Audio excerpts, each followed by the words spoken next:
اس دوران ریلوے کے وزیر اشونی ویشنو نے کہا ہے کہ حکومت نے گزشتہ 9 برس میں شمال مشرقی بھارت میں خطے کی پیچیدہ جغرافیائی صورتحال کے باوجود 1618 کلومیٹر ریل لائن بچھانے کا ایک کام کیا ہے. انہوں نے گوہاٹی میں وندے بھارت ایکسپریس کو روانہ کرنے کے موقع پر میڈیا کو تفصیل بتاتے ہوئے یہ بات کہی. ویشنو نے شمال مشرق کے لیے ریلوے بجٹ کو بڑھا کر 10,200 کروڑ روپے کرنے پر وزیر اعظم نریندر مودی کی ستائش کی. 2014 میں ریلوے کا یہ بجٹ 2,000 کروڑ روپے تھا. نیپال نے اپنے ملک میں بھارت کے ستلج جل ودیوت نگم لمیٹڈ SJVN کو دوسرا پن بجلی پروجیکٹ تعمیر کرنے کی اجازت دینے کا فیصلہ کیا ہے. فی الوقت SJVN مشرقی نیپال میں دریائے ارون پر 900 میگا واٹ صلاحیت کے ایک پن بجلی پروجیکٹ پر کام کر رہا ہے جس کے 2024 تک مکمل ہونے کی امید ہے. ایک سرکاری بیان میں کہا گیا ہے کہ نیپال کے وزیر اعظم پشپ کمل دہل کی صدارت میں investment board of Nepal IBN کی ایک میٹنگ منعقد ہوئی جس میں مشرقی نیپال میں 669 میگا واٹ صلاحیت کے لوور ارون پن بجلی پروجیکٹ کی تعمیر کو لے کر پروجیکٹ کے مسودے کو بھارت کے SJVN سے دستخط کرانے کی منظوری دی گئی. یہ پیش رفت بدھ کے روز سے ہونے والے نیپال کے وزیر اعظم کے بھارت کے دورے سے قبل ہوئی ہے. مسودے پر عمل آوری سے پہلے اسے وزراء کے کونسل کی تائید درکار ہوگی. IBN کی پچھلی میٹنگ میں پروجیکٹ کی تعمیر کے لیے 92.68 بلین روپے کی سرمایہ کاری کرنے کی منظوری دی گئی تھی. 669 میگا واٹ صلاحیت کا یہ پروجیکٹ نیپال کی سماجی اور اقتصادی ترقی میں ایک سنگ میل ثابت ہوگا. وزیر داخلہ امت شاہ منی پور کے موجودہ حالات کا جائزہ لینے کے لیے آج سے ریاست کا 4 روزہ دورہ کر رہے ہیں. وہ آج شام امپھال پہنچیں گے. وہ ریاست میں حالات کو معمول پر لانے کے لیے حکومتی اقدامات کا جائزہ لینے کے علاوہ سیکورٹی حکام کے ساتھ بھی میٹنگ کریں گے.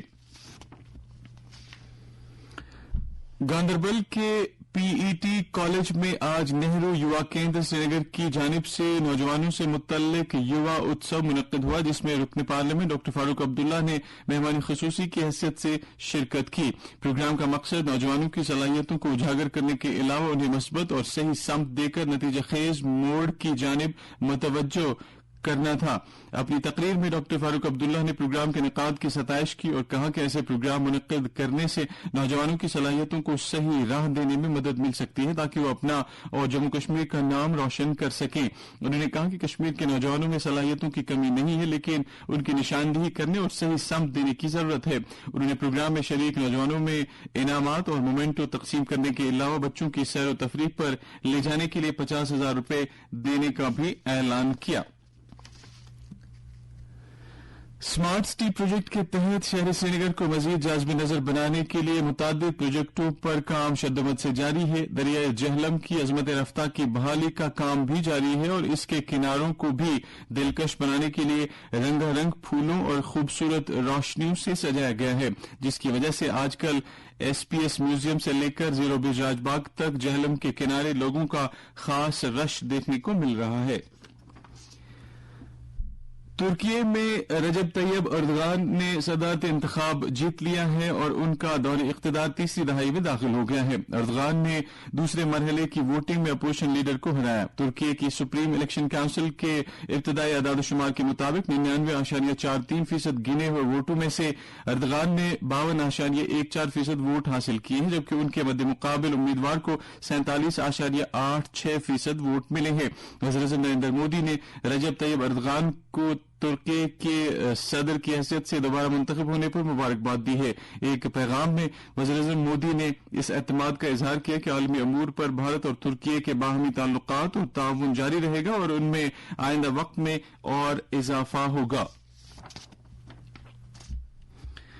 خلائی تحقیق کی بھارتی تنظیم اسرو نے آج صبح جدید طرز کے نیویگیشنل سیٹلائٹ NVS-1 کو کامیابی سے خلا میں بھیجا ہے. یہ سیٹلائٹ آندھرا پردیش کے سری ہری کوٹا میں ستیش دھون خلائی مرکز سے 10:42 پر روانہ کیا گیا.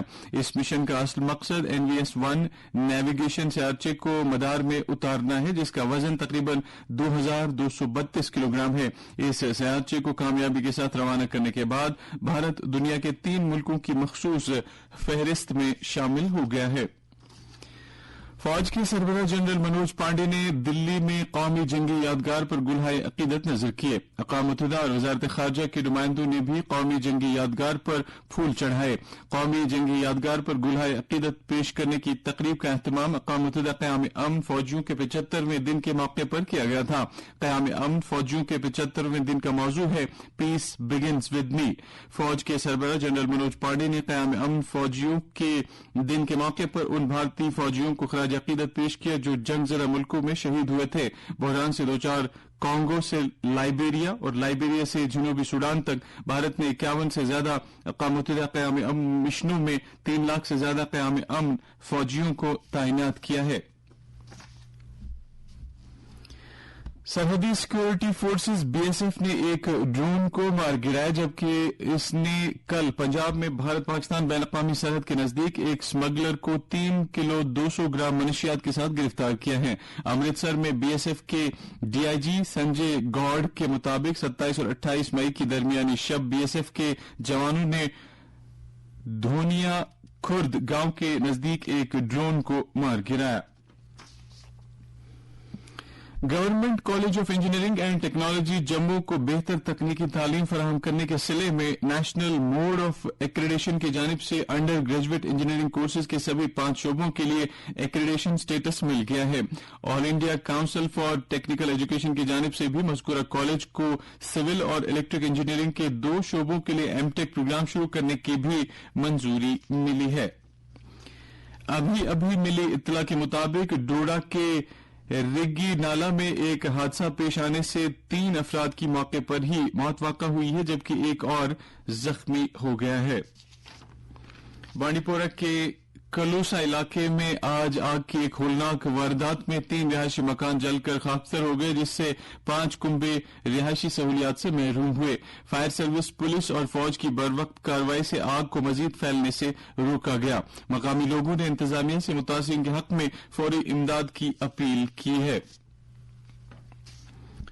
چنئی سپر کنگز اور گجرات ٹائٹنز کے درمیان آئی پی ایل کا فائنل مقابلہ جو کل بارش کی وجہ سے کھیلا نہیں جا سکا آج شام 7:30 بجے احمد آباد کے نریندر مودی اسٹیڈیم میں کھیلا جا رہا ہے.